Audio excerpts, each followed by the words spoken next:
GST వచ్చేసిందండి. ఈరోజు రాత్రి 12 గంటల తర్వాత కొత్త జిఎస్టీ 18%, 5%. అదే మధ్య బెంగళూరులో ఒక ఆయన పానీపూరి చేసి ఆయన 40 lakhsకి యూపీఐలో ఫోన్పే దాంట్లో కొట్టుకున్నాడు అనమాట. సో ఆటోమేటిక్గా అది తెలిసిపోయింది. సో 30 lakhs శాలరీ కట్టేవాడు మీన్స్ 30 lakhs శాలరీ యాన్యువల్ తీసుకునేవాడికి 30% ట్యాక్స్ కట్టాల్సి వస్తుంది. 40 lakhs బిజినెస్ చేసేవాడికి ట్యాక్స్ లేకుండా పోతుంది. దీనివల్ల ఏం చేశాయంటే అప్పుడు ట్యాక్స్ తగ్గిస్తే ఆటోమేటిక్గా చాలామంది చిన్న చిన్న వ్యాపారులు కూడా దీంట్లో వస్తారు. ఎలా వస్తారంటే 30th September నుంచి 500 రూపీస్ నోట్స్ ఏటీఎంలో ఉండవు. 80% ఏటీఎంలో ఉండవు, 100, 200. అది కొన్ని రోజుల తర్వాత 100 రూపాయలు పెడతాడు. సో ఆటోమేటిక్గా ఏమవుతుంది, వచ్చినట్టు అందరూ కలిసి దీనికి యూపీఐకి వస్తారు.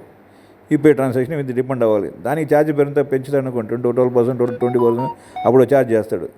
సో ఇది ఇప్పుడు ఆటోమేటిక్గా డిజిటల్ వచ్చేప్పటికి ఏమవుతుందంటే ట్యాక్స్ పేయర్స్ జిఎస్టీ ఎంతో 100 మంది ఉన్నారనుకోండి, ఇప్పుడు ఆ టైంలో 400 మంది అవుతారు జిఎస్టీ పే చేసేవాళ్ళు, మొత్తం డిజిటల్ మార్చిన తర్వాత.